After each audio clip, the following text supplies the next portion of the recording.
What is it? It's number 294. Hey, we're back. Photo show number 294, December, what is this? 8th, 2019. 3 weeks till, less than 3 weeks till Christmas. 2.5 weeks until Christmas. I hope you got all the Christmas holiday shopping done. Unlikely. But we got some done, but still got some to do. I hope everybody had a good Thanksgiving. We did not have a show last week due to the Thanksgiving holiday, but hope all y'all had a good one. And got to eat too much turkey and enjoy it. So it is, like I said, it's been a couple weeks. We didn't have the show last week. It looks like we've got a decent amount of images in the group to talk about. So we got that, and then of course we are deep into the holiday shopping season. So we've already had Black Friday, Cyber Monday, and then everybody's been doing pretty much anymore. Seems like just deals all the time. So I haven't paid too much attention to the photography stuff because I haven't been looking at buying any gear. But I'm sure Wes has bought lots of gear in the last week. Oh, not really. I bought something with a camera in it. Oh, okay. All right. Well, that counts. That's photography gear. Yeah, I got the Echo Show 5. Okay. All right. Took advantage of they had a pretty good discount on that stuff for Black Friday, Cyber Monday. So yeah, they had a nice little bundle with the Echo Show and one smart plug for like $55 basically. Okay. Yeah, that's a good price. I got just a little Echo Dot, which you can see over my shoulder there. Yeah. For $22. I keep we've got the main Echo down in the kitchen, and I set timers and everything, for cooking or whatever, and I come up here and do stuff and I forget about the timer. So now I can have it remind me up here. Oh yeah, that's true. It goes off on all of them. Yeah, that's pretty good. So, well, good. So you got that, and yeah, I saw that. So you got it, and have you set it up? And yep. What's your impression of it after a week or so? I do like it. Beyond just being like a clock and showing the weather, like it's not real great. It's just too small. Okay. I uploaded some photos to Amazon, so it would have some of my photos in the background, kind of thing. But it's so small. It's a 5.5-inch screen or whatever. So it's there. So you can do like FaceTime with somebody else that has an Echo Show, basically, right? Is that the? Yeah, I think so. I haven't even tried. I have the camera blocked off, so. Okay. All right. So more just a video screen for the Echo then. Yeah, I was getting what was it, a year or two ago, we all bought those battery docks for the Dots. And they won't stay charged for me, or they won't. I've had problems with them. I've bought 2 since then, and they just keep giving me problems. So I'm done with that completely. And the Echo Shows have decent sound, and they have a screen on them also. So I was like, I'll try one of these, and if I like it, I'll get a bigger one later on, maybe. Okay. Yeah. No, they do have an 8-inch one and a 10-inch one that would be better for displaying photos and stuff. Okay. What did you get? Is it 6-inch, 7-inch, or what's it's 5.5-inch. Okay. All right. Yeah, it's basically a smartphone on your counter with some bigger speakers in it. Okay. All right. Yeah. I got the Echo Dot, and then I got a another Fire tablet, little HD Fire 8-inch HD, which I'm using now is basically a reader. The one I have is 3 years old, so it's a few generations old, and I retired it to Roon remote service for streaming music. So it's now in the living room, can be used as a remote for music streaming, and it works fine for that. But it was getting a little laggy, so I think this was like $49 or something like that, which is pretty good. Pretty good price for that. So and that's it. So I guess that is photography related. It's got a camera in it too. So yep. But I saw there were some deals. They were doing some good deals on DSLRs. It looked like. I mean, I didn't dig into it too much what the deals were, but I saw some stuff on Canon and Nikon. But did you see anything on like mirrorless or any of the new mirrorless cameras? Did you see any deals on that? I didn't see anything that was amazing. I just saw some deals, but nothing that made me want to bite. Yeah. That's that was the thing. There's lots of stuff there, but yeah, there was not too much that was like, yeah, I need to get that. So we have saved some money. I'll probably get some vinyl. That'll be get some new vinyl here for the holiday. And what else?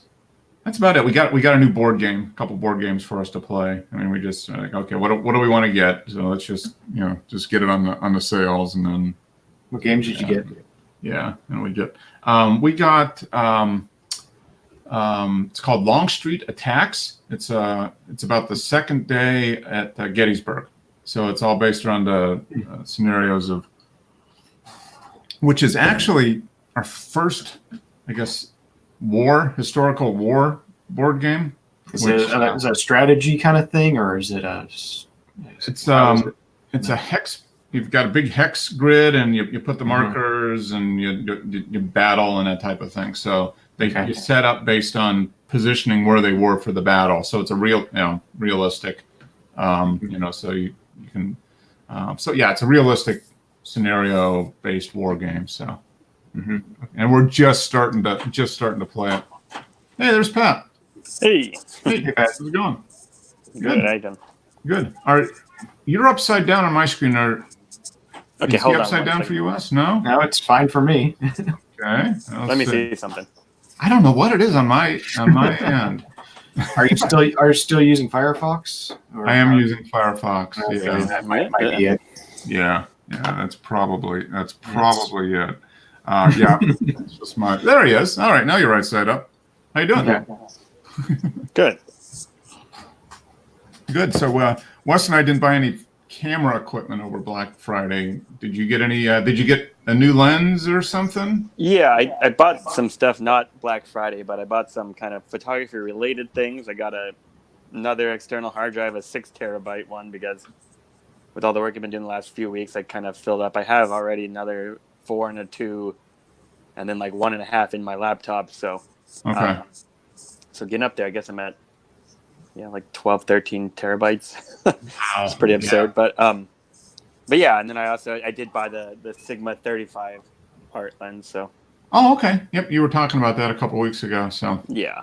Very nice. So now I got that, and I need to, once things die down a little bit here in about a week or two, I guess I'm going to try to send off that 20 millimeter and see how much it's going to cost Sigma to repair it for me if they can. Okay. Yeah. Because I pulled it apart and tightened it up, like I said, and it got better, but it still has issues. Yeah. And then I want to get that giant polarizer I had for it. Mm-hmm. I haven't replaced that, and I want to, but I've been waiting to get the lens repaired because I don't know if by putting that on there, it's going to be harder for me to make it autofocus because it's very bizarre. So I can only manual focus it after it autofocuses. So and then it'll stay with it, but then something will shift inside. So then I can manually focus it for a while, and then all of a sudden it won't focus. And then I have to point it at something, have it autofocus, and then it's like something engages again, and then I can. So it's very, very unreliable, and so that's why I got the 35, is because it's close enough that if I had to not have the 20, I could. Mm-hmm. So because I've shot in the last 2 weeks, I probably shot 20 cars or more, maybe. Wow. So, okay. Yeah. Shot 6 in one day, 4 in another. Well, actually, the day I shot 4, I shot another 2 after that, and so it's been busy. Yeah, this is crunch time though, because you got all the auctions that start up here in a few weeks, right? Yeah. Yeah, the deadline is like next Friday, basically. Okay. For just about everyone. So I've got another probably half dozen cars to shoot this week, which has been raining here, so it's been a little tricky. Yeah. So got to work around the weather and can't do anything to control the weather. So Yeah, and that's not something I'm used to having to deal with. yeah, exactly. Yeah, that's not a regular occurrence. That's for sure. So yeah, it sounds like that 20 millimeter got something's loose inside. There's like a motor or something that just Yeah, I think like some kind of gears or something. Yeah, motor like Yeah. deeper down inside because I pulled off the rear and like a couple layers down, so I tightened 2 different layers, and the whole thing kind of physically snugged up because there was a little bit of play in the barrel itself, okay. and then it was a lot more reliable. Like it would autofocus more consistently, Okay. but still. And like I said, this whole time, although actually now I think maybe now the little, I don't know, you'd call it the little meter or gauge or whatever that shows you how your focus distance. Yep. That started working again once I tightened everything up, but I don't think it's actually accurate. And then also, the minimum focus distance is longer than it should be Oh, because that okay. lens normally has like a 6-inch or something focal Alright. distance. You can be real close to stuff, but now I have to be more like probably a foot or more away, which at times, like if I'm shooting a gauge cluster really up close or like trying to get like an engine number or something, that it's actually a significant difference, especially at 20 millimeter. You know, you're talking a pretty big. Yeah. Wow.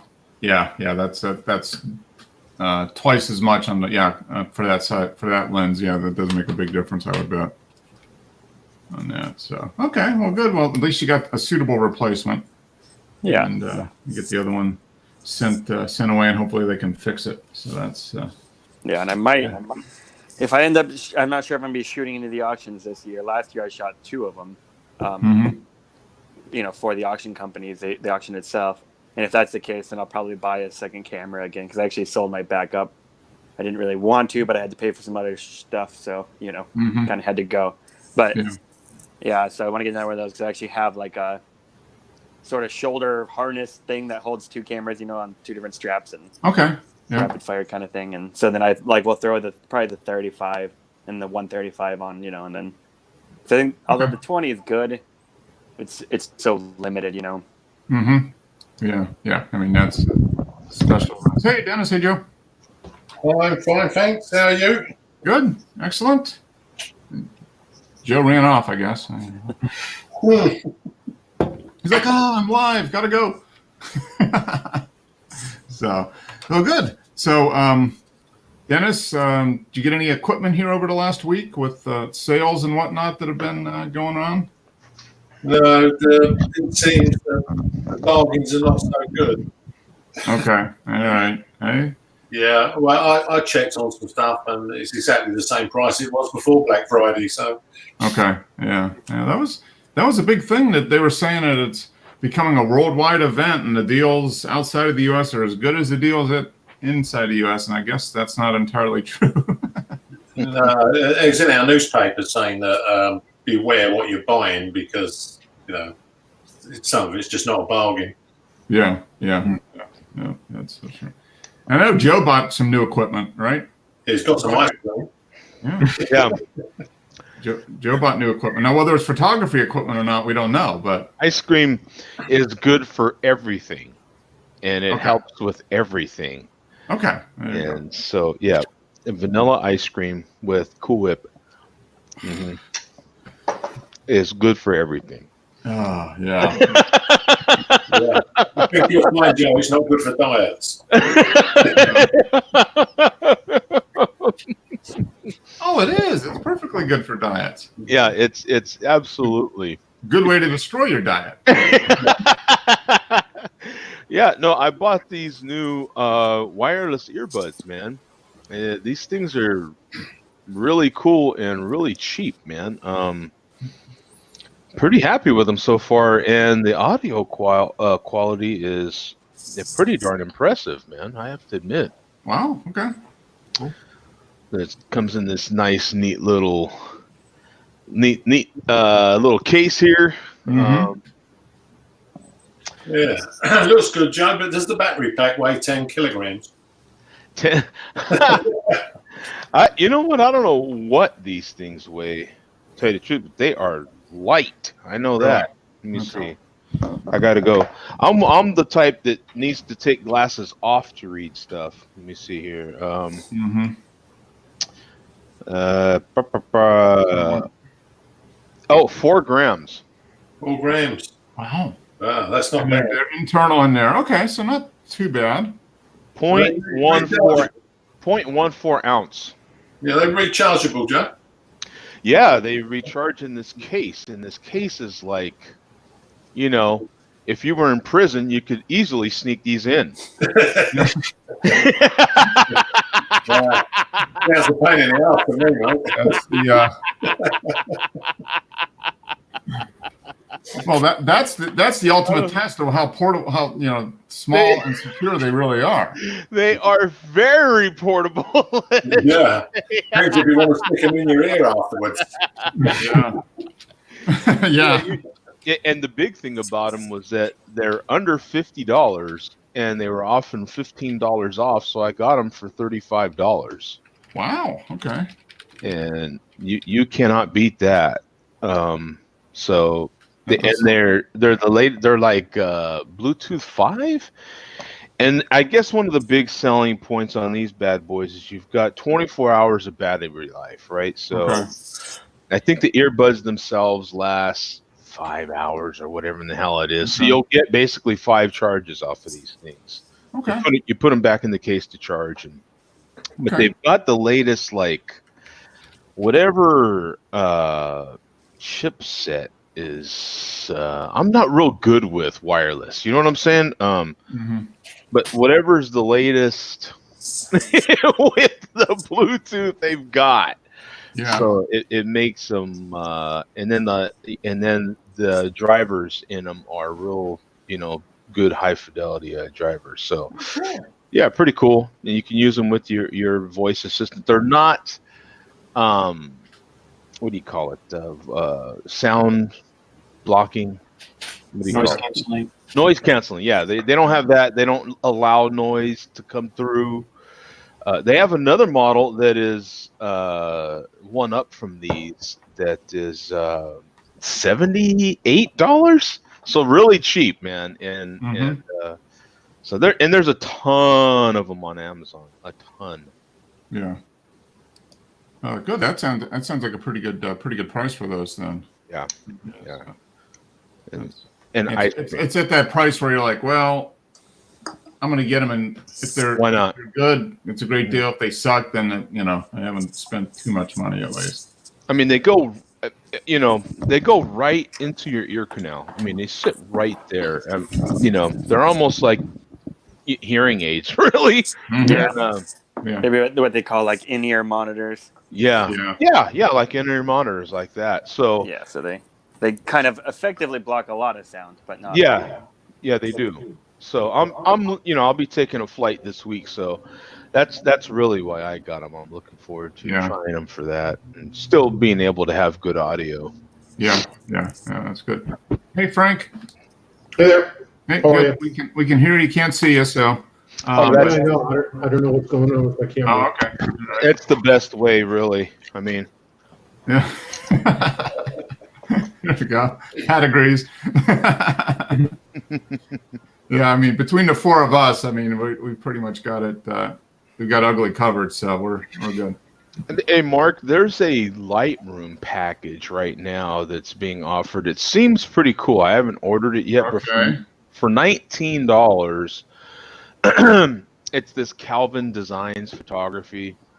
Okay. He's offering his Lightroom package. Oh, so all his presets and everything. Yeah, all these different presets, man. I mean, it's a ton of them for $20. Okay. Yeah. Interesting.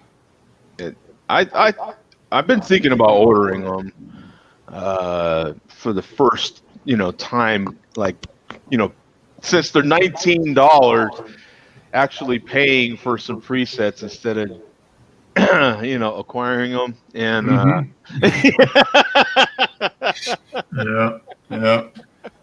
So what does he have that's unique? Does he have any? If you go on the website calvindesigns.com, KELVIN. yeah, Let's see. Designs.com. You'll see it's the manner in which you can just simply brush over stuff and make that action happen. Like it's pretty cool for Oh, so it's light. brushes. Okay. Yeah.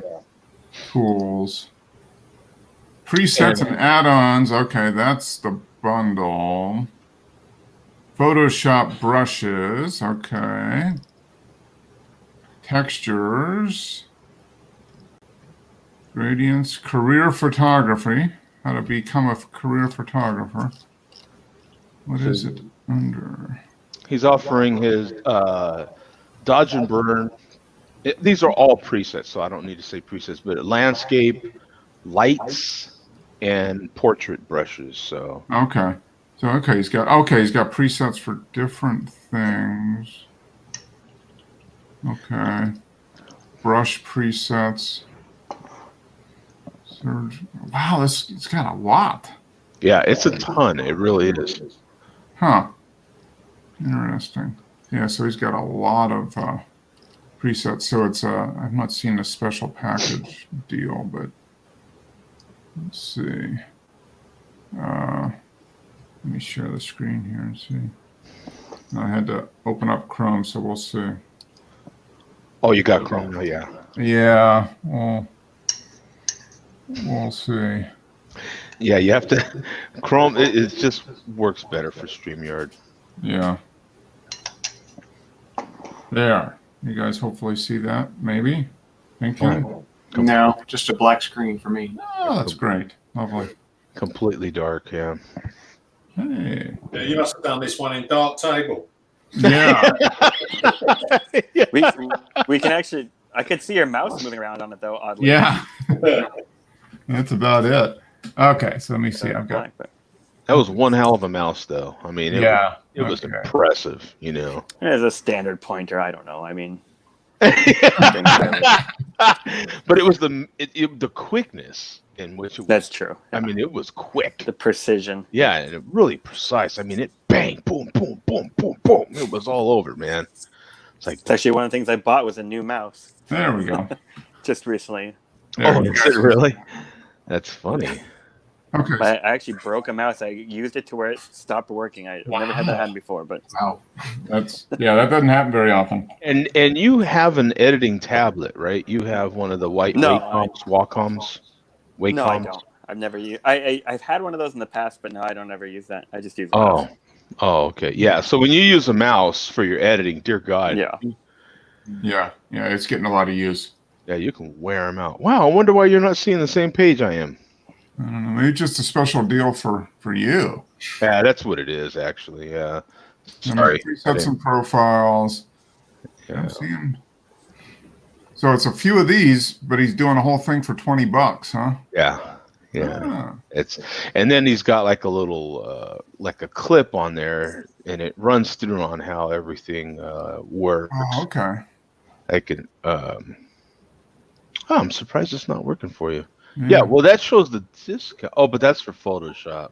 Yeah. What's cool about some of these guys that have these different actions and stuff for Photoshop is they're literally now they're getting so good with them that it's making me want to try Photoshop now, because it, like, if you want to put clouds in the sky, they have clouds and you literally just pull them up and place them where you want them. And if you want like some fog, you just pull the fog up, make it as tense or not as you want, and just put it right where you want it. Like they're making it like it's just like a layover sort of thing.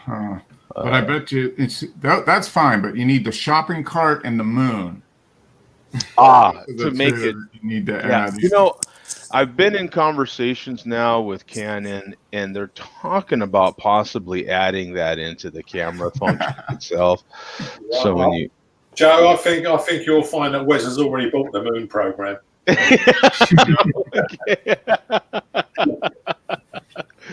yeah, it's pretty impressive though. It's Photoshop like that, the way some of these presets. Yeah, I mean they're getting so good with Lightroom, all the stuff that Lightroom can do. And that's kind of ironic because this week I posted images that I downloaded or that I edited and did everything in Raw Therapy and GIMP. Oh wow! So I've been I noticed that, Mark. I'm most impressed. I'm figuring it out a little bit. I spent a little bit of time yesterday and a little bit of time today. I still don't know really what I'm doing, but Well, that's okay. You'll blend in with the rest of us. yeah. But yeah, so you're tempting me, Joe. Now I don't know what to do. Well, I'm not. Hey, I have actually been thinking about seriously getting away from Adobe. I'm not, and it's not necessarily Adobe. It's just I'm tired of paying for subscriptions. Yeah. I mean, I'm looking at it too. I'm like, well, how much? What do I really do? What do I use them for? And would I really miss it? For whatever the $10 or $15 a month or whatever I'm paying. If I find out that I totally miss it, I can always go back. But I'm for most of the time what I do with editing, I think I could probably do it. With like Raw Therapy and GIMP or whatever. Yeah, that would take care of me for 95% of what I would do. It's Yeah. not even a consideration for me. Yeah. No, no. I mean, you're earning a living doing it, and you've got a style. Yeah. No. If you did that, that'd be like career suicide for you, Pat. Just the time to learn something different if I want to switch to, Mm-hmm. Yeah, there's definitely a learning curve, and you've been using Photoshop for over 10 years, right? Yeah, I would say probably like 15 years. Yeah. But see, Pat is also a Windows guy. Yeah. If Pat was a Mac guy, I could convince him to switch off. There's software on the Mac that you buy, you don't need to subscribe to, that is just as good. And if you and the guys that are on Mac use it. Yeah.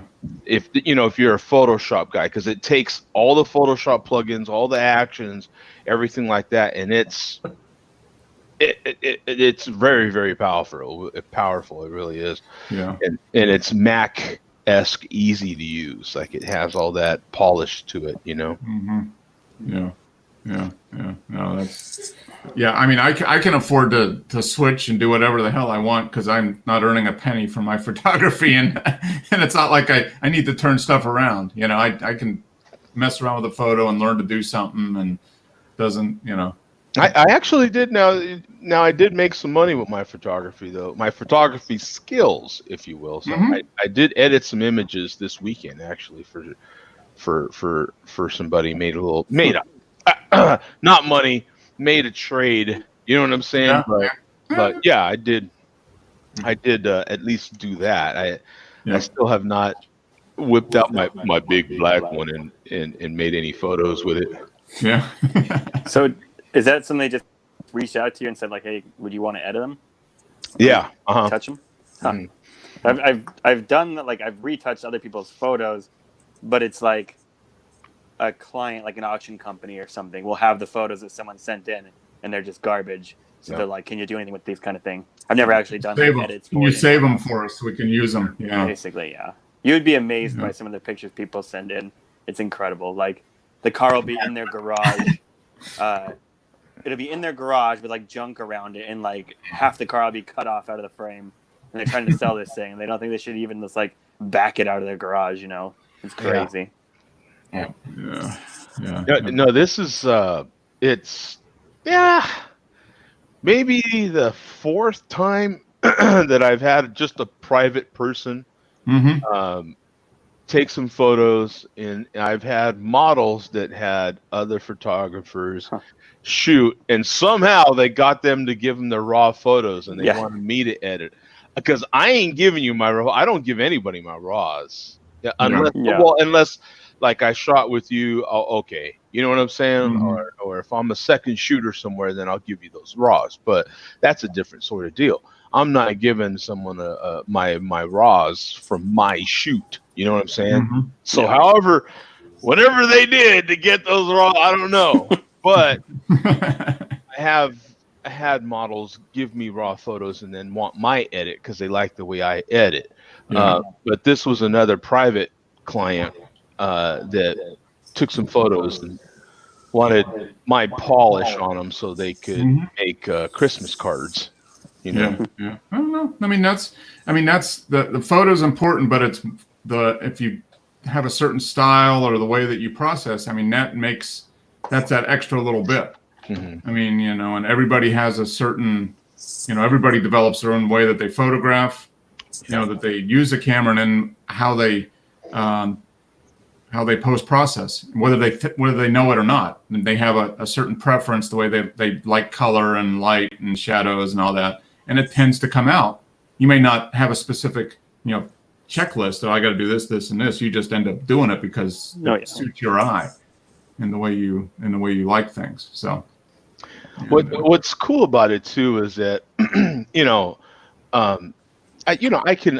not the best at this stuff, but I can edit some portraits, right? So with my style though, and it takes literally a matter of a few seconds with some of these things, and so the few times I've done it, it's been extremely easy because but it's easy for you, but somebody else trying to do it they'd never be able to do it. They just don't know how to do it. They don't really.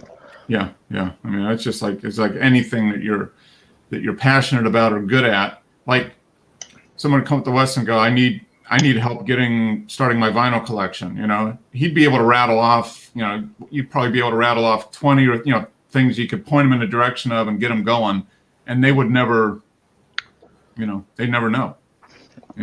Because it's, in my opinion, it's just my opinion, but to me, actually making the photo is just, I don't even know that it's 50% of it. I think it might even be like 40% of it. You know what I'm saying? Just less than half, because really the real making of the photo to me is when you put it in post, what you do with it in post. And I think that's true. And I think that depends on the type of photo too. Yeah, I mean, what you're shooting. I mean, like for portraits, what you do. Yeah, I mean, because you're really doing a lot of, touching up the skin, blemishes, all that type of stuff. So while you're really concentrating on, you want to get a composition that works and make sure that the light's good, and then everything else you fix in post. Yeah. Or landscape, depending how you do it, that could be either more processing or less, just depending. What Pat does, his style is definitely post-processing dependent. He can't get that just by pressing the shutter button. It's not going to look anything like the final product just by taking the raw and turning it into a TIFF and sending it off. A problem I personally have is that so often I'm shooting in like very, very far from ideal, conditions, whether it's the lighting and stuff or the location. I mean, often the location is really just not even good, let alone great, So. Yeah. So you have to do a lot of work afterwards to try to correct it improve it as much as possible. Yeah. That's challenging. So I don't like clip cards out and drop them on fake backgrounds or anything, or like replace skies ever really. No green I've done screens. that for people. Yeah, I mean I've done it for people, but to me it like you can make it look good, but it takes a ton of work. And if you can maybe do like 1 or 2 shots that way. But like when I usually send like probably 40 to 60 pictures of each car. So yeah, I mean, and that includes not enough time in a day to do it. Yeah, that includes, only probably 20 of those are exterior, but still. Yeah. So You guys ever looked at the new Lumiere software that instantly replaces backgrounds, skies? No. Does it in a click of a button and you can't even tell. What's it called? Lumiere? Yeah. Lumiere 4. It's a free download for 14 days to try it out. But F-Stoppers did a couple videos on it, and pretty amazing. You can even use your own skies, so you don't have to use the same skies that everyone else is using to keep your work from looking cookie cutter. So Lumine AR. Luminar. Luminar. Okay. Lumin. AR. Okay, Luminar 4, huh? Mm-hmm. Cutting edge photo editor for Mac and PC. Yeah, I think Wow. this one, Frank, is when they change the sky, it changes the sky in amongst the trees as well, doesn't it? Oh yeah, They had a picture of a palm tree, and those things are really difficult because they have the Yeah. long leaves, and right through it, you could see that it was almost perfect. Huh. They had another shot where they had a building with translucent railings around the top of the building, and it worked perfectly through the windows, through a little. They couldn't find one error, with the exception of when the side of the building was extremely bright. Okay. That's when the software had a hard time finding the edge of the building. But you have a masking capability where you can just go in and quickly mask that out, and then you're done. Wow. You can even add in God rays if you wanted to. Yeah, like this. Mm-hmm. Yeah. For But see, $89, they're still not featuring the shopping cart or the moon. I mean, come on, you know. What are hey, they if doing? your sky has the moon in it, there Yeah. you go. Yep. Yeah. Well, I mean, it's not a real photo. So it is I mean, for Photoshop, basically. And Lightroom or standalone. Okay. Yeah, if the sky's not got a moon in it, Joe, we know how we can put one in. yeah, but it's got to be in there. How much is it? Let's see. It's applying the discount. Inspiration. Okay, so $89.99 or $169 for the whole thing. Yeah.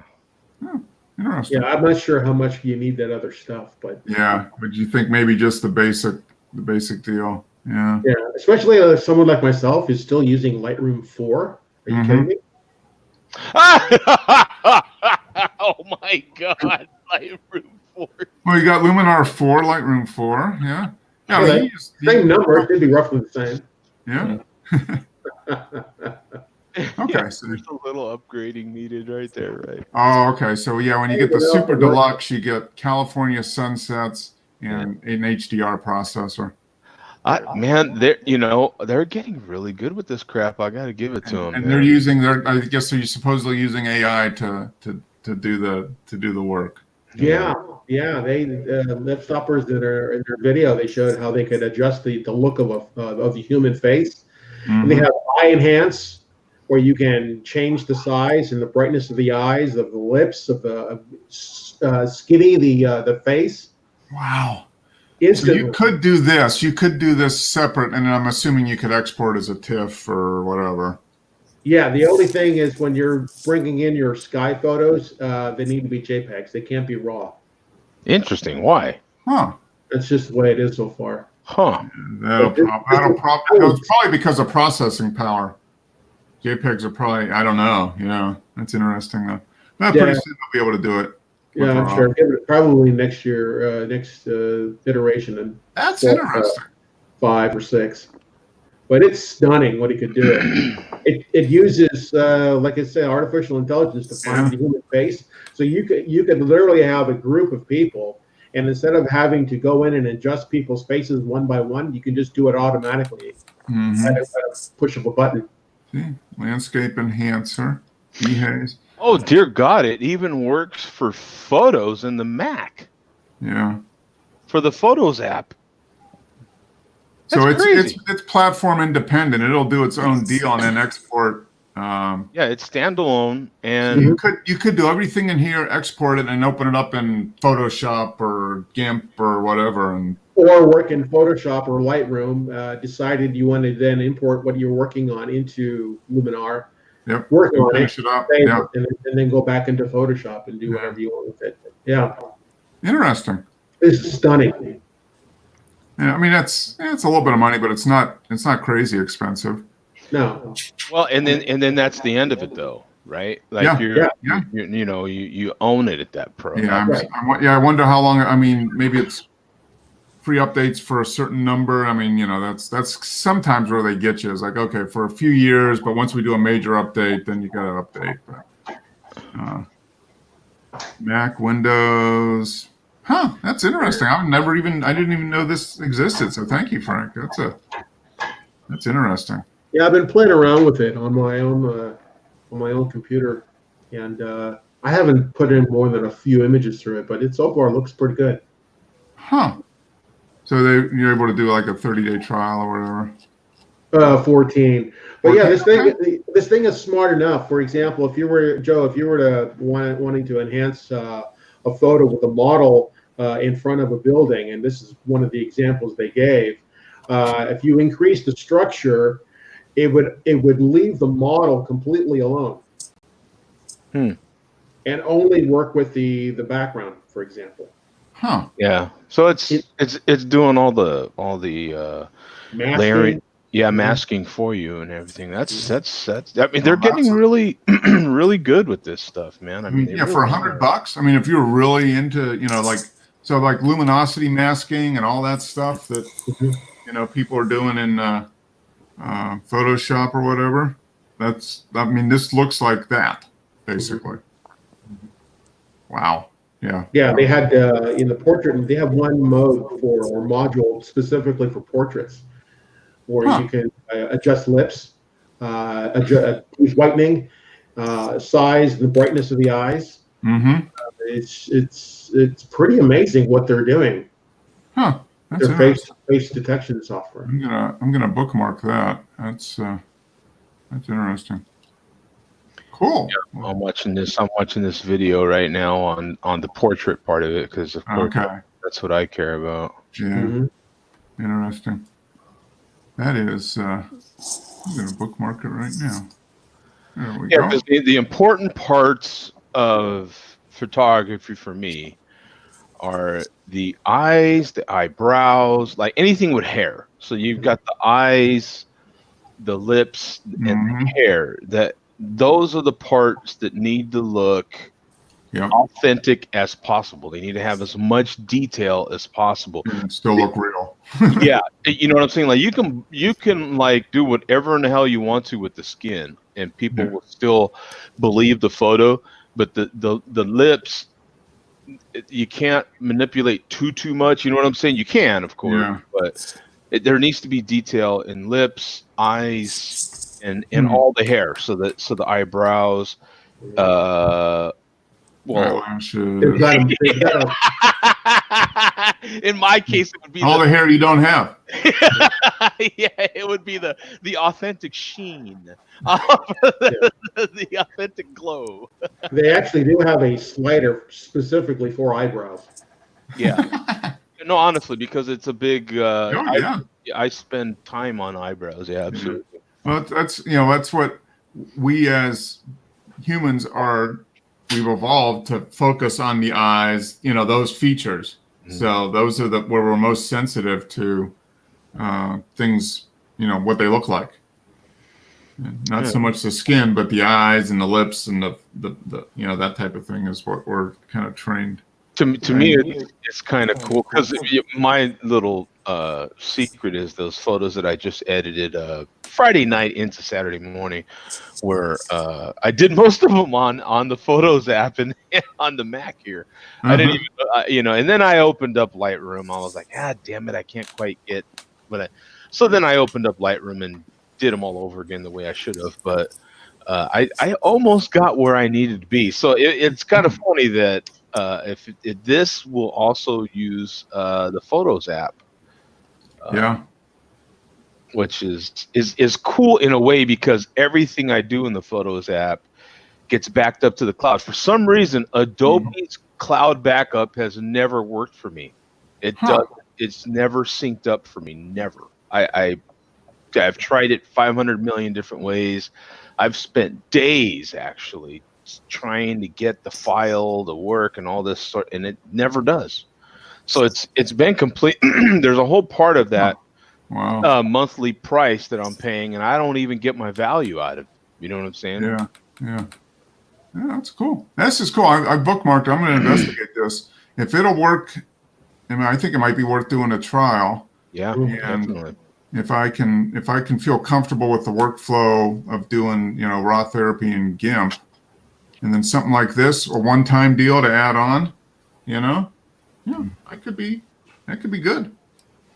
Heck, even if I were to stay with Lightroom, this is just a one-time thing to make a difference. This is like, like being a fat guy and being able to take a pill and be skinny. You know what I'm saying? Like this would enable me be like Pat almost. I could almost edit like Pat. I wouldn't even need Pat. It's true. This AI is putting Pat out of a job right It's like, no, not now.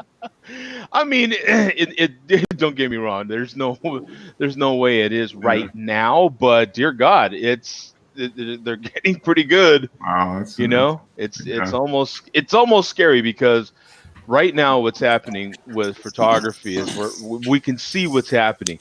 We're at this point where they're almost not going to need any of us. Yeah.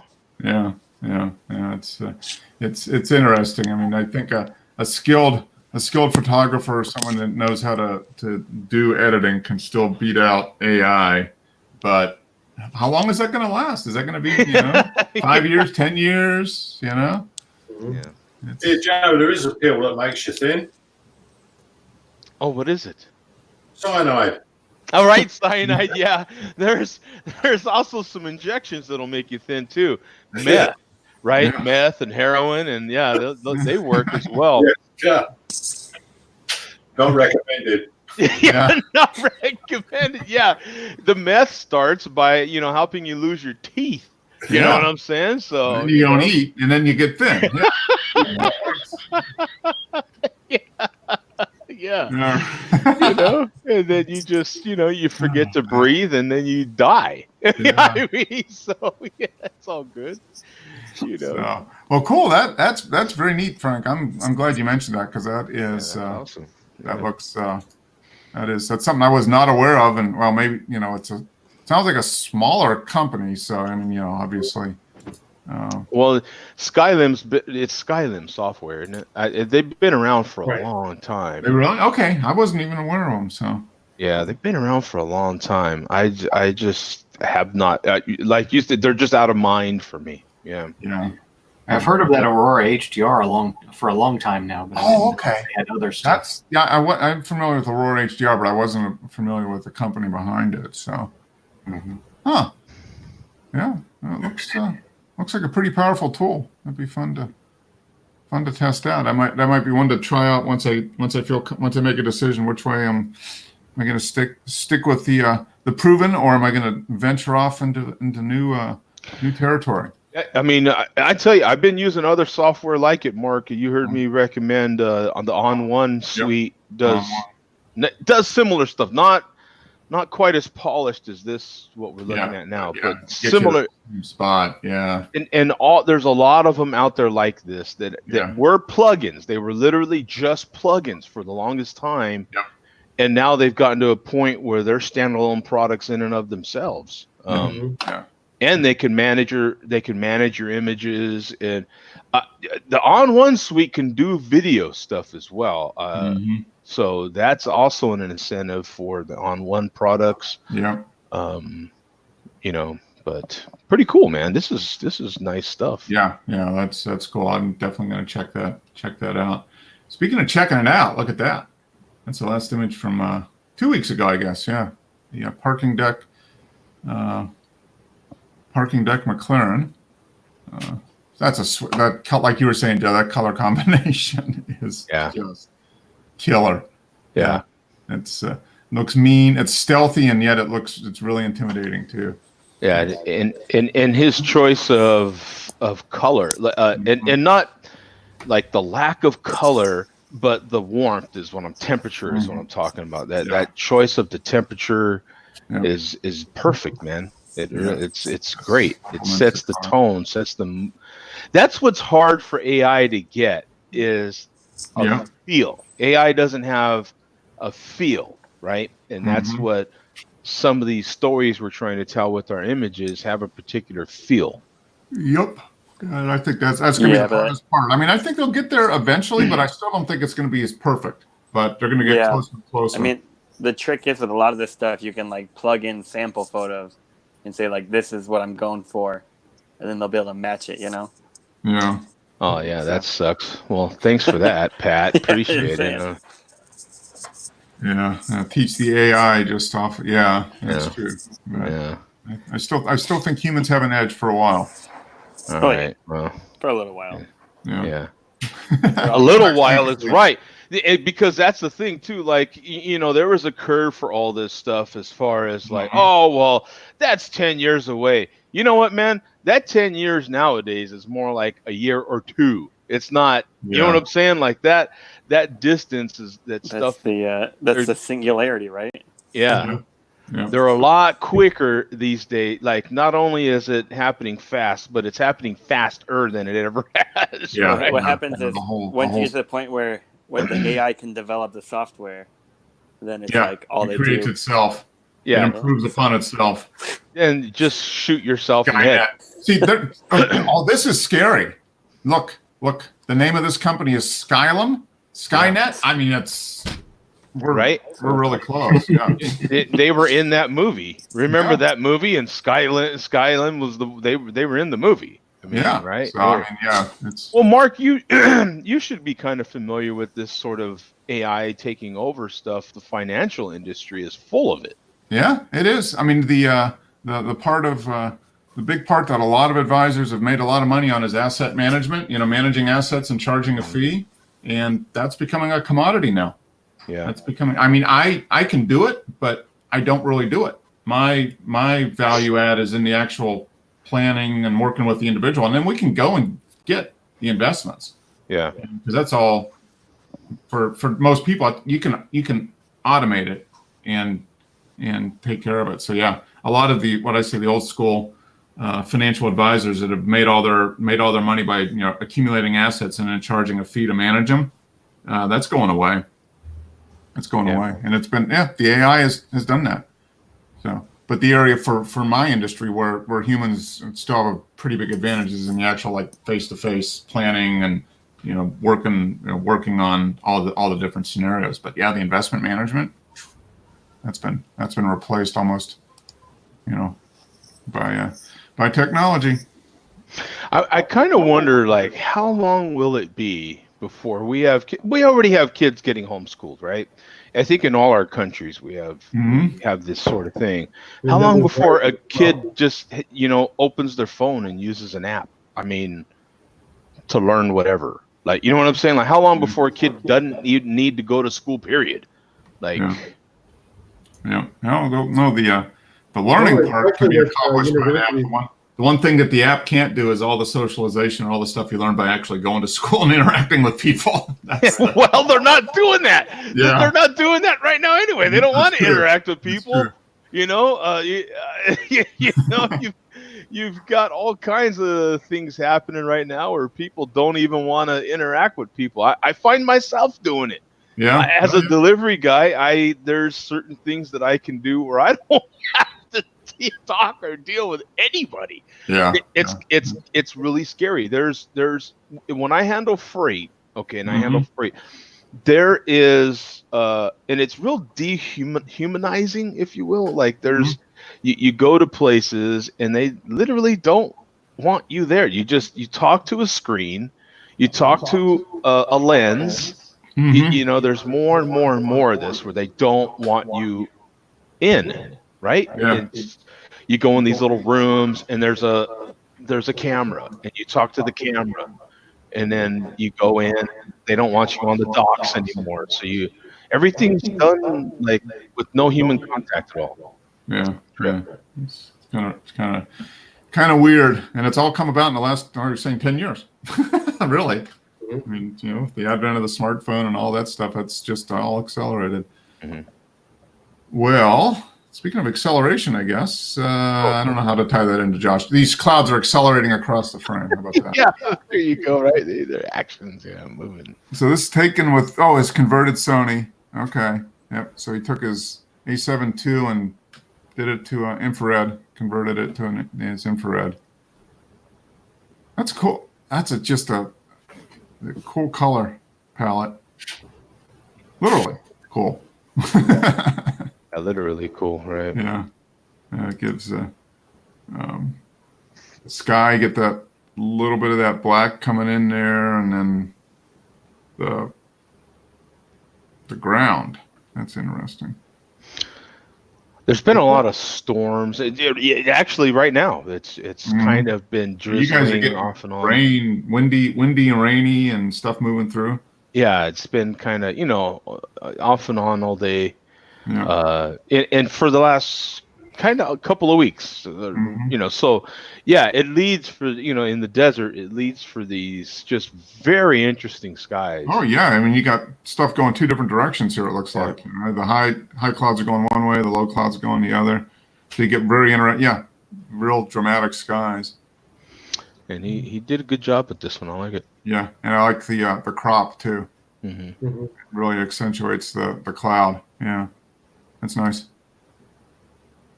Ooh, this is nice. That's a nice perspective. Taken with the Life Pixel Converted. So that must be a company that does that. Huh. What converter? Super Color 590 nanometers. So they put that filter. So I don't know, what is you have that red filter, Dennis? What is it? What's the light range, whatever? Does it have like a nanometer rating on it? Yeah, the infrared was 720, I think, something like that. So this is 590. So this isn't full infrared. It's what they call super color, I guess. I don't know. It must. It's not. I don't know what the natural wave. What nanometer is.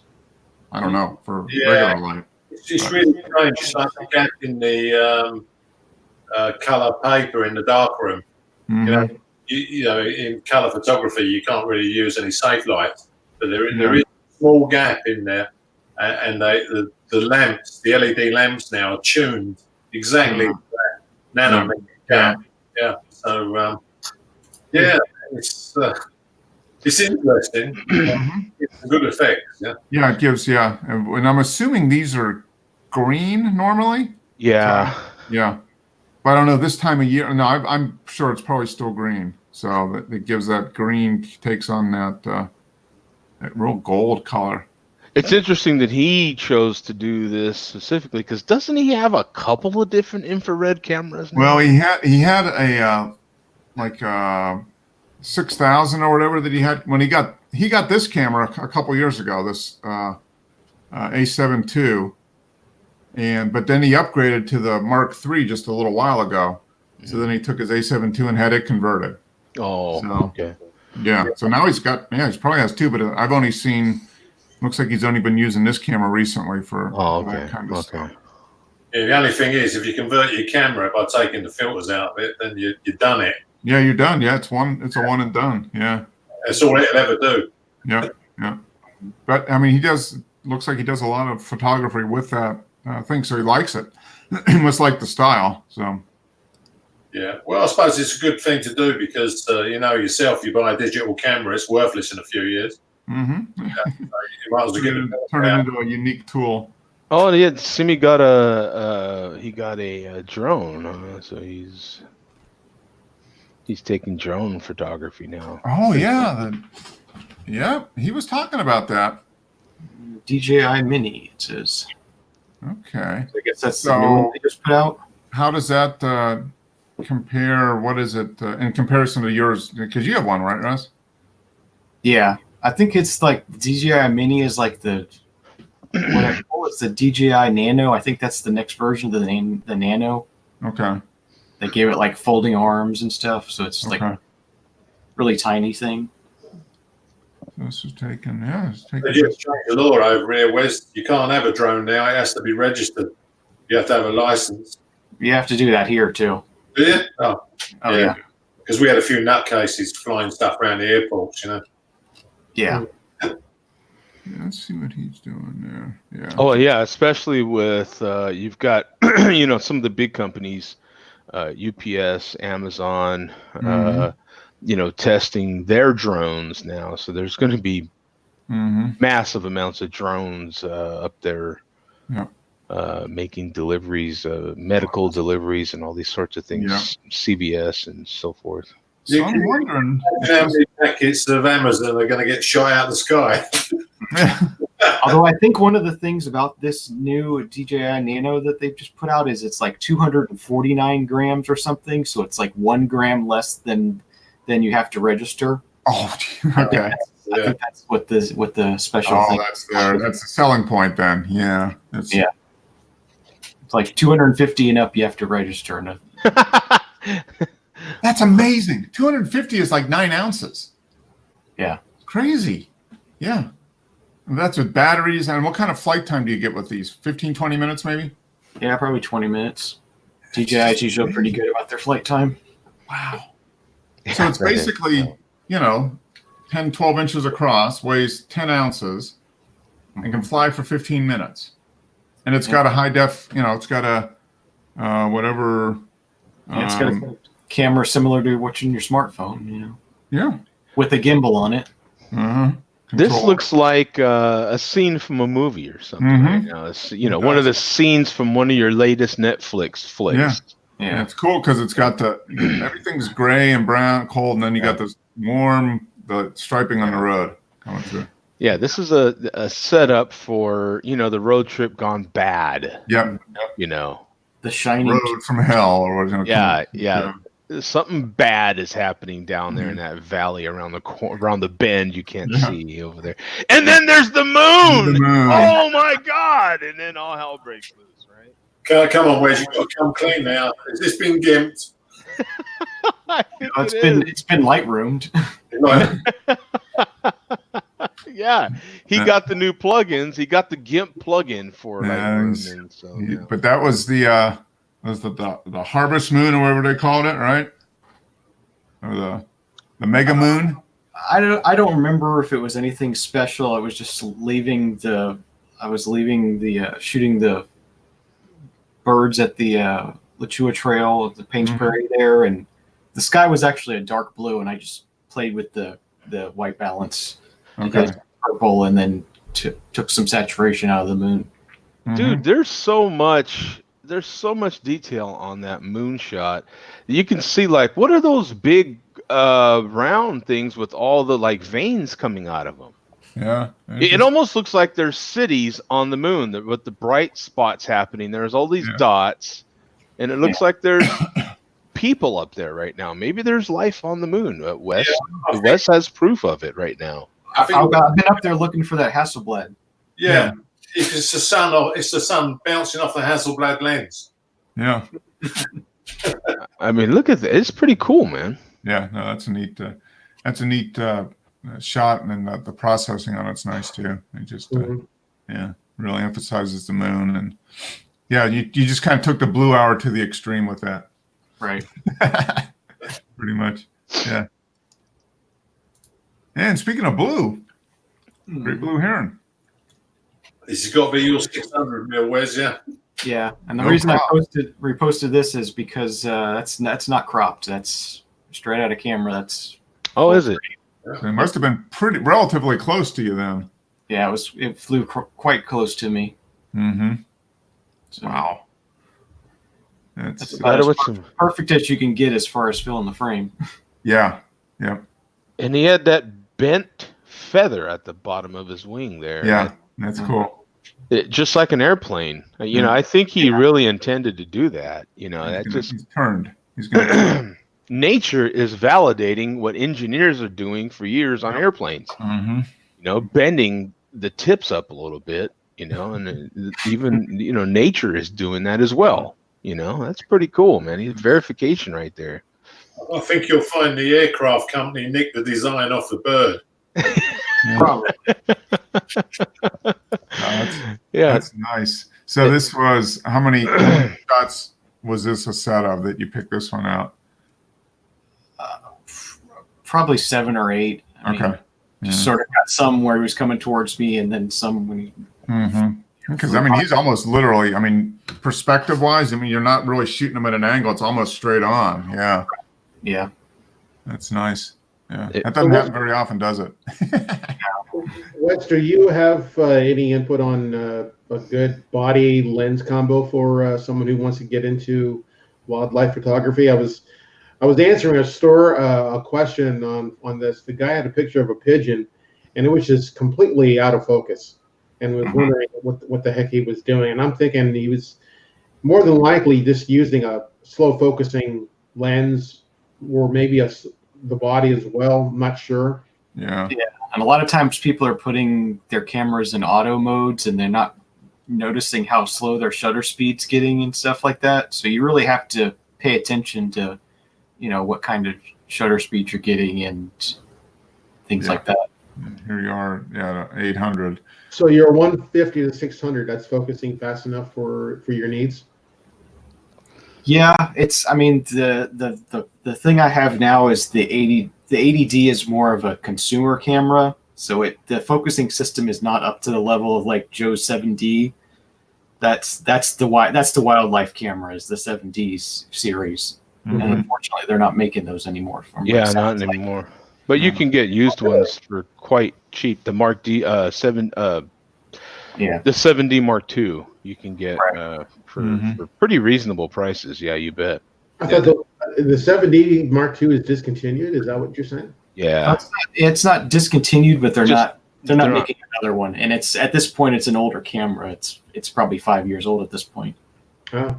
It's still fantastic though. It's a great camera. It is what it is, and it's not going to get any better. And other cameras are getting better. Yeah. As far as range and megapixels and all that.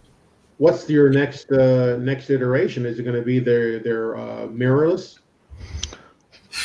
There's no telling you. They're claiming they're going to come out with a mirrorless that can do everything. Pro level kind of mirrorless camera, but we'll see if they can actually do it. It might be another year or two, maybe. It's probably going to be longer than that before it can. Yeah. In the meantime, though, I mean, you can pick up a 7D Mark II. I would bet under $1,000.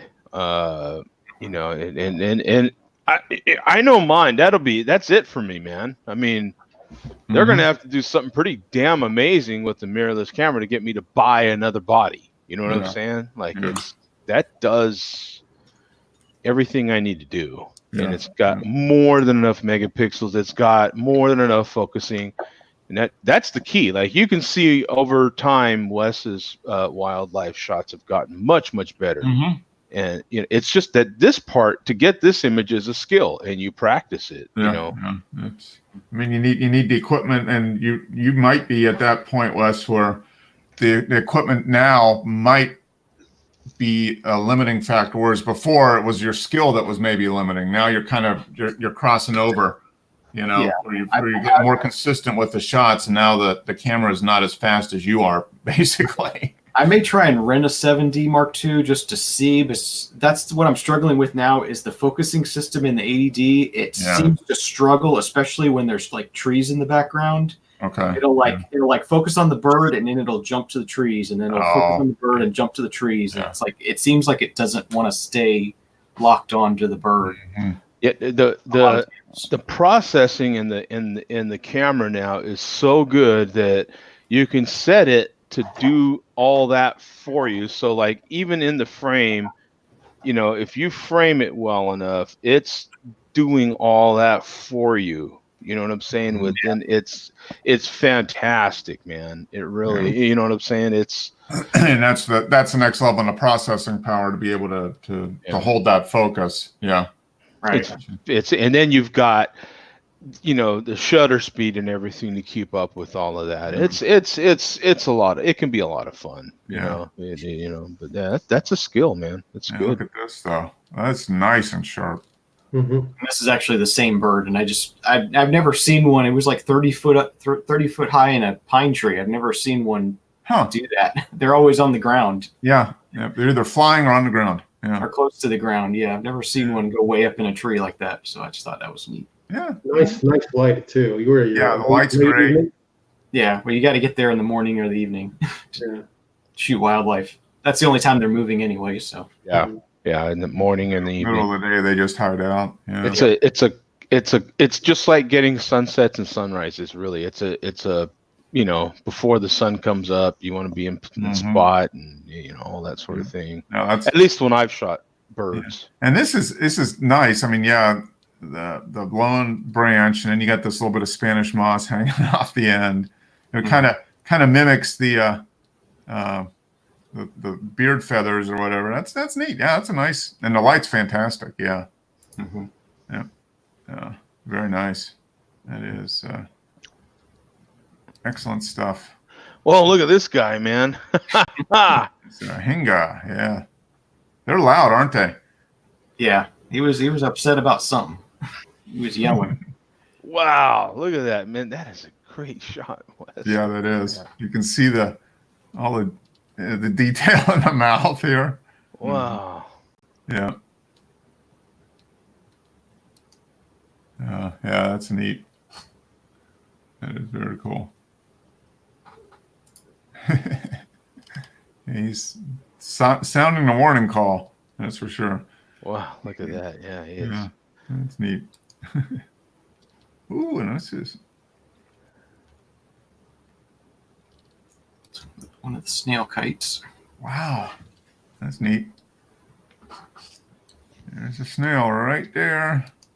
Mm-hmm. Do they just swoop down and literally pick them out of the water? Yeah, they grab them with their talons out of the water. Which that's the next thing I'm trying to do is catch one just coming out of the water with a snail. Yeah, that would be a great shot. But that would be. Been able to do it yet.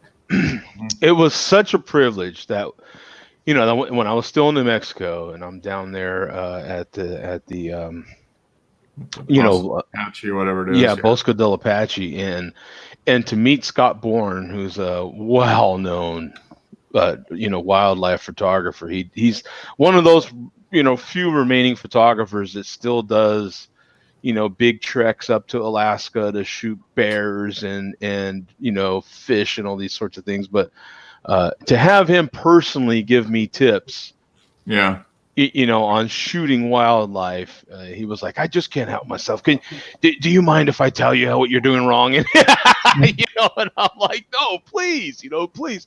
And those few tips that he gave me, that little, we spent probably maybe 30-40 minutes together. That's not, yeah. It was valuable. It's been with me my whole, you know, I don't know if it's a career, but my whole hobby, if you will. You know what I'm saying? My whole. Even shooting portraits and everything, those tips that he took the time to give me have stuck with me. Mm-hmm. Yeah. Scott Bourne, it's invaluable. Yeah, it really is. Yeah, and he comes off as, if you listen to any of his podcasts or any of his videos or anything, he'll kind of come off as kind of a prick. You know what I'm saying? But he is a nice guy. Well, at least, you know, the little bit that I know. Yeah. That's those guys when they have so much knowledge and so much skill. I mean, sometimes it's just hard to talk about it without, you know. I mean, it's probably tough to have a conversation or to talk about it without, you know, to a certain extent. He probably really has to work at it because you just have so much knowledge out there. Mm-hmm. Yeah. Ooh. Landing with the snail. Oh, okay. So you got in-flight, landing. Now you need capturing in the water. Yeah. Oh, and this one's banded. Oh, that's cool. Yeah, most of them are banded. Yeah. Yeah. See, and this is one, Wes, where you were doing everything right, and I think the equipment would have helped you here.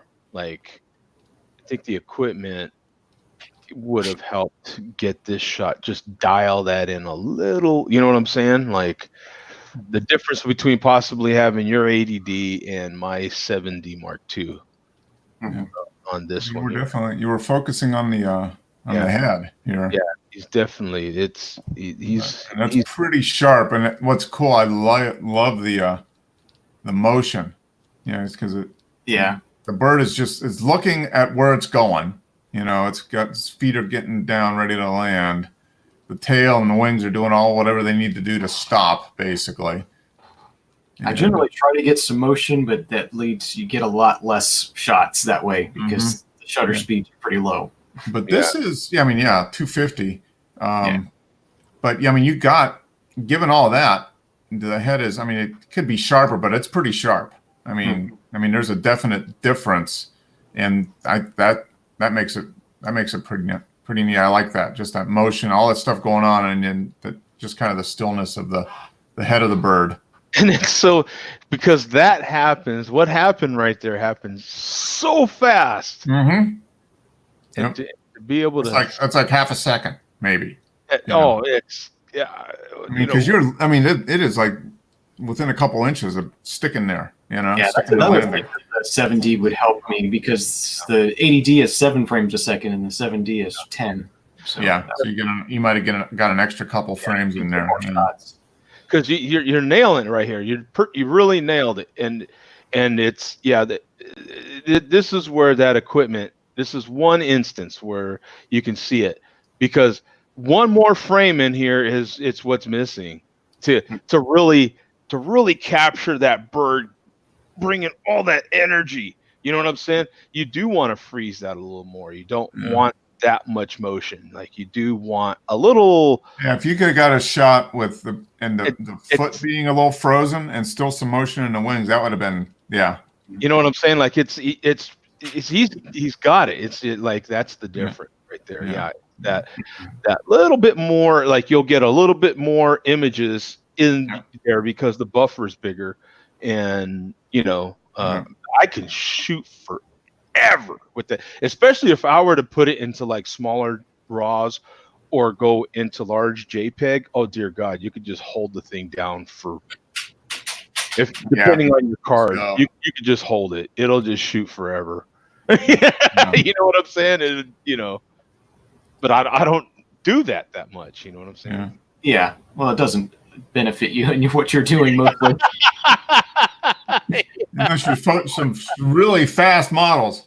They're just, well, every once in a while, there's one of my grandkids. Yeah, that's a pretty fast action, man. You need fast focusing for kids, that's for sure. But yeah, that's a great shot. And this one, this is Sunset at the Prairie. Oh man, that is nice. Sand Hill. Yeah, it's nice just to hang around for the sunset after it gets too dark for birds. Yep. That's one that needs to be color right there. See, that's that's definitely a color advantage color on that one. Yeah, definitely. That's a great shot. Yeah. In front of the sun. Yeah. Very nice. And I didn't know you had a cat. I'm assuming this is your cat, right? Just got him last Sunday. Oh, okay. Well, all right. New cat. Yep. 4 months old, huh? Oh boy. Just one, right? Yep, just one. Bingo. Okay. Name for a beetle. Christmas decorations, so he's all into that. And now we got another cat guy. Oh boy. Oh brother.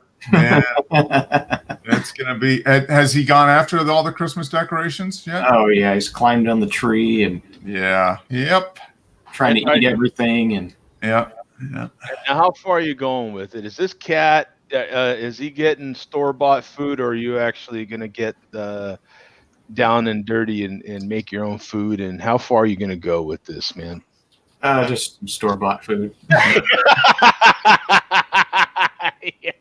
He's not extreme like Pam and I yet. It's cool. That's it. We might be getting some extreme things. We're doing toilet training. Oh wow! Yeah, try that one, Mark. Yeah, Mark. That's not Mark right there. Litter box is fine. Yeah. Litter boxes. Getting rid of that thing. And then cat people sometimes will build systems for their cats around their whole house. Yeah, to stay high, to stay up above things. Yeah. Did you get a cat tree for him or anything? I was just looking at some on Chewy just before the show here. Yep. You know what's funny is I go to Chewy. I go to Chewy. Yeah. We got a warehouse just down the road, a big giant Chewy warehouse. Yeah. Now get one if you can. Get one that's nice. I mean, as high as you can get it. I mean, he'll enjoy sitting up high, and if it's near a window, even better. And you can just look out. Yep. Yeah, that's a cool. So is he a calico of some kind? I guess, yeah, or a not turtle, whatever they call it. He looks like he's white and Yeah, mostly just white and gray with a Okay. little bit of tan in there. okay. Cool. Where'd you get him? From the Humane Society. Okay. Yep. Good. Yep. There's so many cats that need rescued. Yep. Cool. Well, welcome. Is your first cat? Yeah, first one since when I was living at home with my parents, we had cats, but Okay. All right. Yeah. on our own. What made you go cat and not little dog? I don't like dogs. To the point, it's almost I can say I hate dogs, but Really? I have a strong dislike of dogs. Wow. Interesting. Yeah. Cats are quite the opposite of dogs. So you'd be good there. Yeah. Oh yeah. Oh Yeah. yeah. Yeah. Well, congrats. That's fun. That's a new adventure. That's for sure. Thanks. Yeah. Yeah. It's funny too because I am not a cat guy. I don't like cat. But whenever I go, like when I went to Mark's, the cats are drawn to me for some reason. I'm like, oh, they go to people that don't necessarily like them. It's like a test. it is. Yeah. Yeah. They're just there to they're messing with you. I mean, that's all part of it. Anybody else, they'd stay away, and they're like, "Oh yeah, this guy doesn't like cats. We can tell he doesn't." Yeah. That's Yeah, I sometimes I think they can actually sense my allergies. Oh, they're very, very perceptive. Yeah, it's amazing. Isn't there like a website or something? My cat hates you. Is it? Is there really? I think so. It's like a website or a blog, Yeah. or something like that. Yeah. No, they are. It's interesting because my parents were here for a week. I'll be damned. It is a website. Yeah. It's It's not a very good one, but there is. Yeah, no, it's funny. I mean, my parents were here for a week, and I mean, our house. I mean, it's 95% of the days it's just me and Pam, so it's real quiet. And my parents were here, and their dad especially kind of he likes to close doors loud and stomp around, and just the cats were like, "What the hell," you know. But it's took them a day or two to kind of get back to normal after they left. Get back into the normal routine. But yeah, they're fun. We enjoy cats. Mm-hmm. So here we go. Simi uploaded a video. Oh. Does it incorporate one of his images? Wonder if maybe he did this with his drone. What the? I don't know. Let's find out. This. Yeah, this is drone stuff. This is drone footage. Yeah. That was weird because before you started the video, it looked like it was like a satellite shot of the Earth. Oh yeah. Mm-hmm. I didn't have any perspective, but yeah, pretty This cool. is drone stuff. Yeah. Cool. Okay. Yep.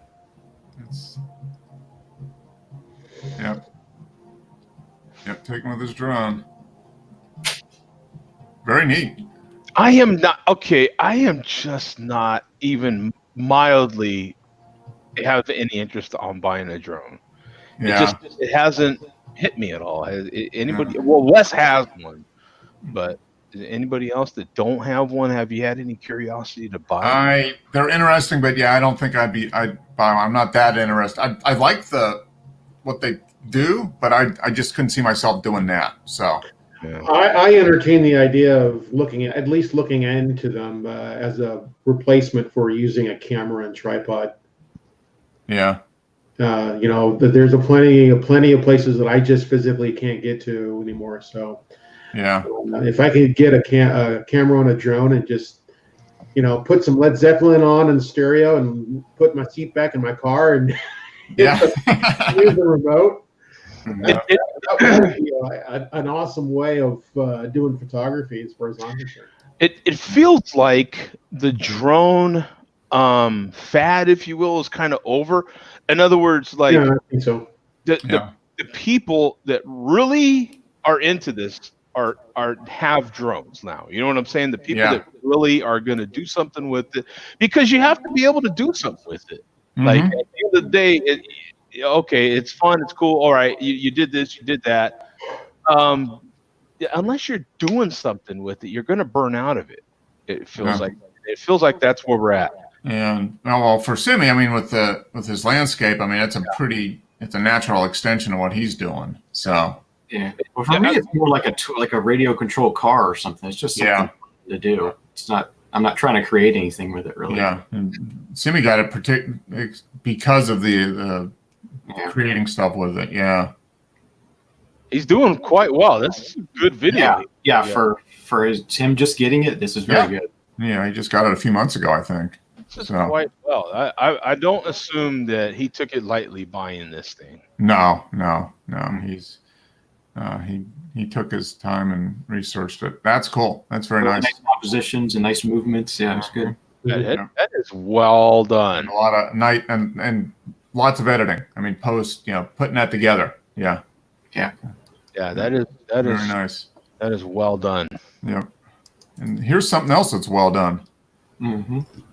It's a Camaro, Joe. It's a Camaro. Yeah, it's some old ass Camaro in the desert. Like, you know, it's got like stickers all over it, and like I mean, I don't get it.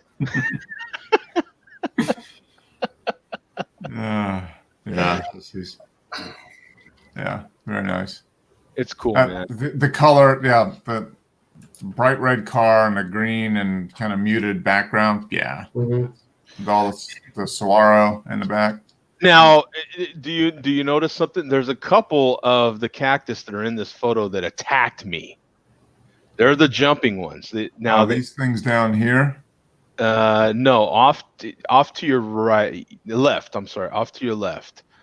A little more to your left. That one, huh? Okay. That one, and then there's one to the right. Okay. Yeah, you do not want to get close to those things. Away. Oh my God, I found out the hard way. Yeah. What's the deal with those? They're called jumping They have a name, but it's jumping something or other cactus, and they're made. They literally almost suck away to you like you're a magnet, and they oh my God, their thorns are so long. They're like a porcupine, and they just. So I barely got close to one when I was delivering to a customer, and he had some of these in his yard, and I didn't have any idea. And next thing you know, it was in my calf. And oh my God, yeah, it didn't hurt like crazy, but trying to get those, and apparently the thorns are shaped like that on the end, like a hook. Oh yeah. So they're extremely hard to get out. Yeah. Yeah. Stay away. Yeah. Yeah. But that's what they look like, and they're all over Arizona, man. So yeah, just trying to give you some warning. So McLaren Senna. This is the one he was talking about a couple weeks ago. So badass, man. Yeah. This guy has I think he's onto something, Mark. Yeah. I think he might have something. I think maybe you should try to earn some money doing it or something. He might try to make some money at this. Yeah. He's kind of getting good. Yeah. This is so badass, man. Nice car. That is so badass, isn't it? Jeez. Yeah. I take it. So this dog. Look at this guy. So we went. We went up to Helen, Georgia, up in the mountains. It's a little town up in the mountains. It's kind of a German theme. There are a lot of German immigrants, so they've got it looks like a little Bavarian town, and they had their Christmas market. So we went up there with the parents and wandered around for the day, and this is processed in my experimental workflow. I'm using Adobe Bridge for importing because that's free. Adobe Bridge is free. So I'm still trying to figure, but for importing and metadata and all that, I think I can use Bridge. Mm-hmm. Raw Therapy. I tried Darktable and I kept getting errors. And I guess the Windows version is not real stable. So I kept running into errors with that. So I just used Raw Therapy and then GIMP. Mm-hmm. And did you download the GMIC add-on, GIMP? No, I have not yet. I've just opened up GIMP, and all I've done is open up the image in Raw Therapy, make sure it looks. I didn't even tweak it in Raw Therapy. I just did that and then processed it out as a TIFF from Raw Therapy, and then opened it up in GIMP, did some adjustments, and then exported it as a JPEG. Save it so it saves the XM whatever, saves its own internal file format, and then export as a JPEG and then upload. Yeah. So. Yeah, you'll find that add-on's got the stacking stuff in it. Okay. All right. Yeah, I just literally spent about an hour yesterday and an hour today playing with it. And the workflow I can do. The main thing was, could I do the workflow? Does it make sense? And I think with Adobe Bridge, if I use that for the tagging and all that stuff at the beginning, I think it might work. So. It's funny too, Mark, because someone else that was just in the room literally doesn't use any management at all. It just No, he just Photoshop and he's just got a crap ton of folders everywhere. Yeah, I mean that's how he does it. Yeah. And he's done it that way for years. So us being so photo manager dependent, and knowing, funny. And none of us earn a living from it. One guy that earns a living from it, and he has no management. Mm-hmm. He has He's just got a mess of folders. Yeah. So it is funny. It's hilarious to me. You know what I'm saying? We're so, and I have to have one. I'd have to have I don't understand how he does it. Yeah. But he's got a system that works for him most of the time. So. He's explained it to me so many times too, and I'm just exactly. you know what I'm saying? And it's his system, and it cracks me up, So this was a little dog that was hanging out in the lap, and I didn't have to. This was outside, and I was just with the 14 to 150 lens. It's a Tamron for the EM10. So. It's kind of a fun little thing. Did a little sharpening. Did a little contrast adjustment, and that's about it on this one. And then this was actually the first one I ran through GIMP. Just decoration. I cropped it and just played around with saturation, shadows a little bit.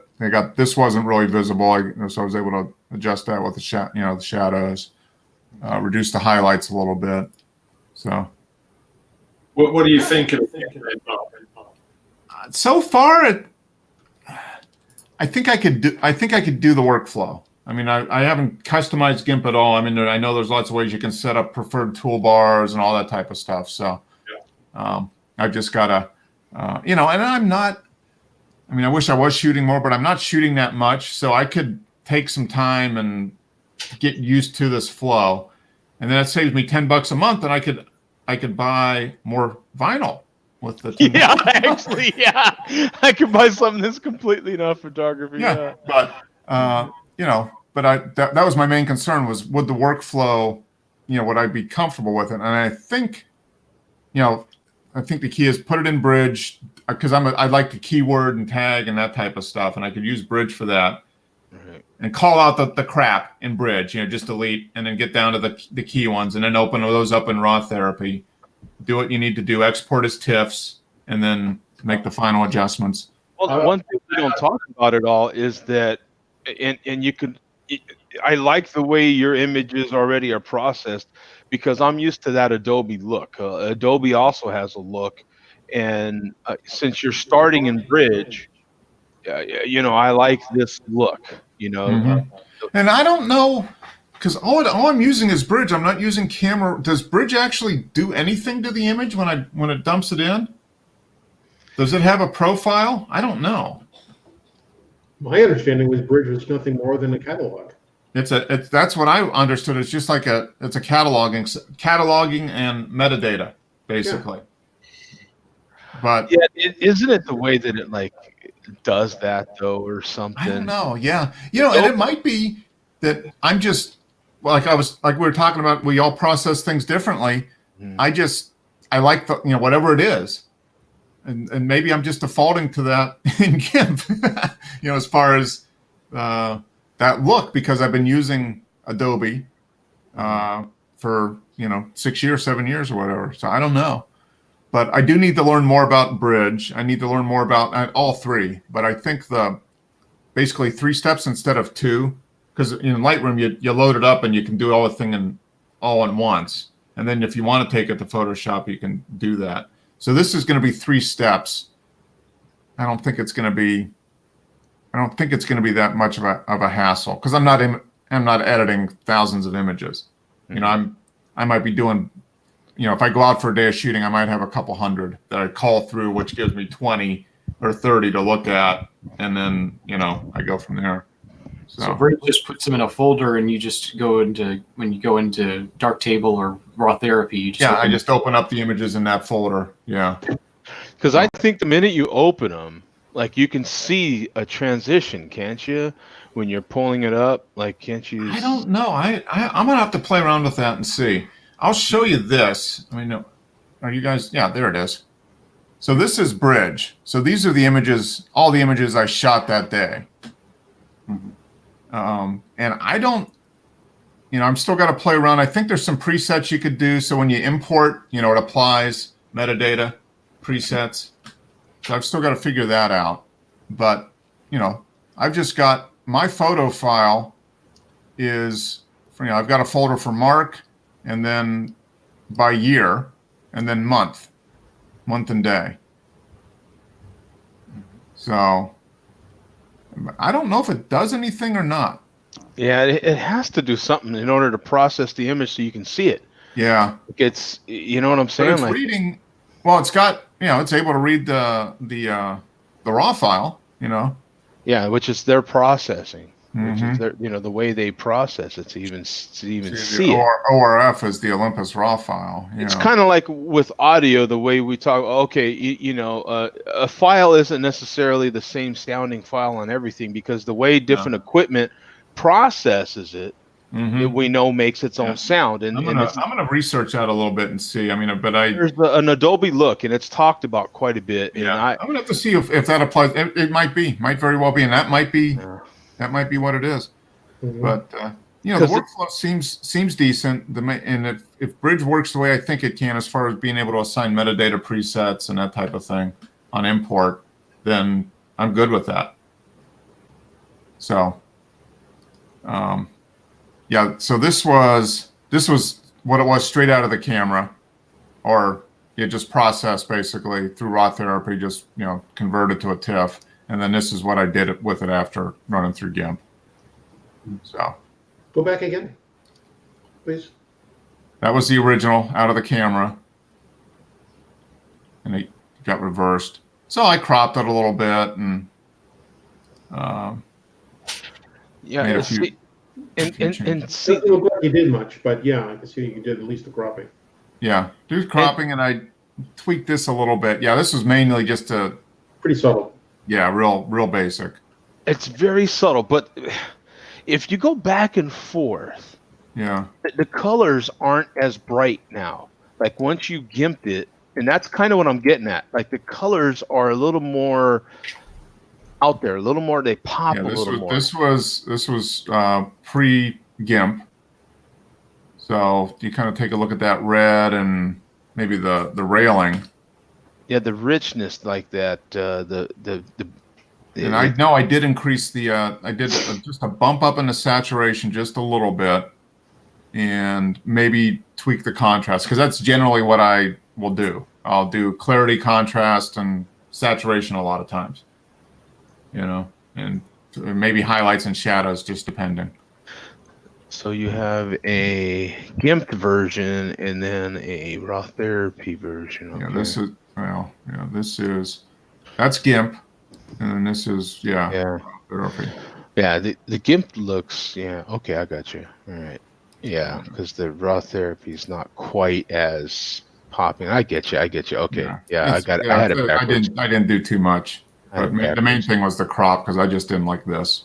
That was the main thing. The camera, Mark. What, that other one? Yeah, the first one. Yeah, that was pretty much out of the camera. I didn't do any settings in Raw Therapy. I just opened up in Raw Therapy, exported it as a TIFF, and then Yeah, this ain't bad. That's not bad. Yeah, Yeah. raw files always going to look soft, aren't they? Straight out of camera. Yeah. You could have done it. You could have done the same thing in raw therapy. What you've done there. Mm-hmm. Yep. Yeah. You didn't need to put it in the GIMP if that's all you was going to do. Yeah. And I just need to spend some time learning. I'm just going to have to, spend a few hours learning, in each one and just digging in a little bit. Yeah, you need to put it in GIMP when you want to put a moon in or a shopping cart. Yeah. Yeah, I mean, there's no moon or shopping cart whatsoever in these photos, and I don't know if I can believe them or not. Yeah. So this was, the Santa Claus couple hanging out there, and I did kind of saturation sharpening a little bit. This was a little fuzzy. It's a little better now. So yeah. You didn't sharpen it in raw therapy. No, I did. This was just straight through raw therapy. Open up in raw therapy, generate a TIFF, whatever raw therapy was set at, which was all the defaults. I didn't tweak anything in raw therapy yet. And then I just went into GIMP because I just wanted to see how to adjust stuff in GIMP. So I just did it all there. Did you say you couldn't get Darktable to work properly?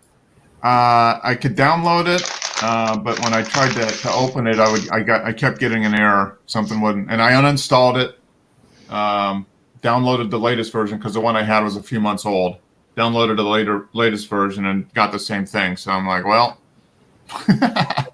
that's strange because I've got Darktable on the Mac and it works fine. Yeah. Now the Windows thing for Darktable is primarily Mac. Windows. I've got it on a couple of Windows machines, and I haven't had a problem. Yeah. So I don't know.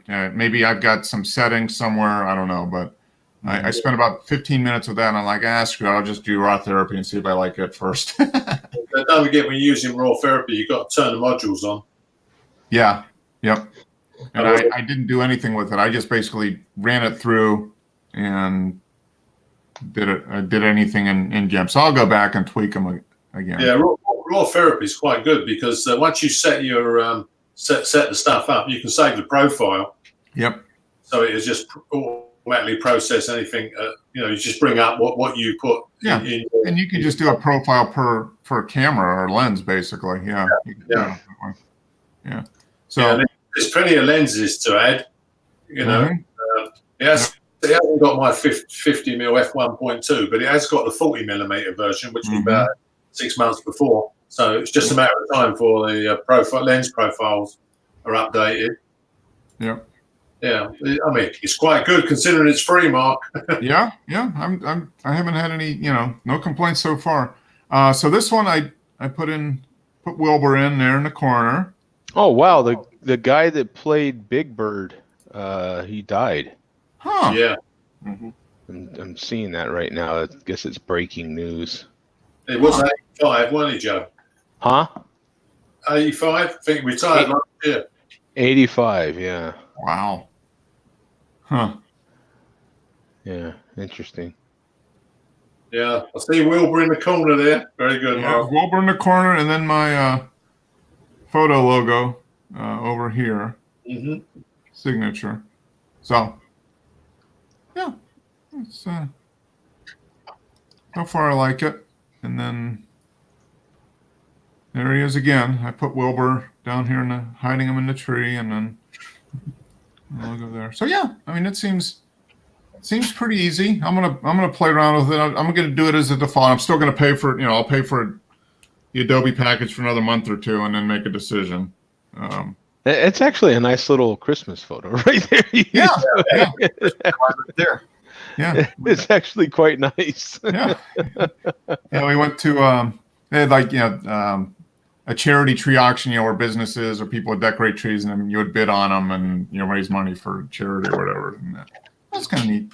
That could be a Christmas card right there, man. That could be on the cover of your Christmas cards this year. Yeah. Yeah. Yeah.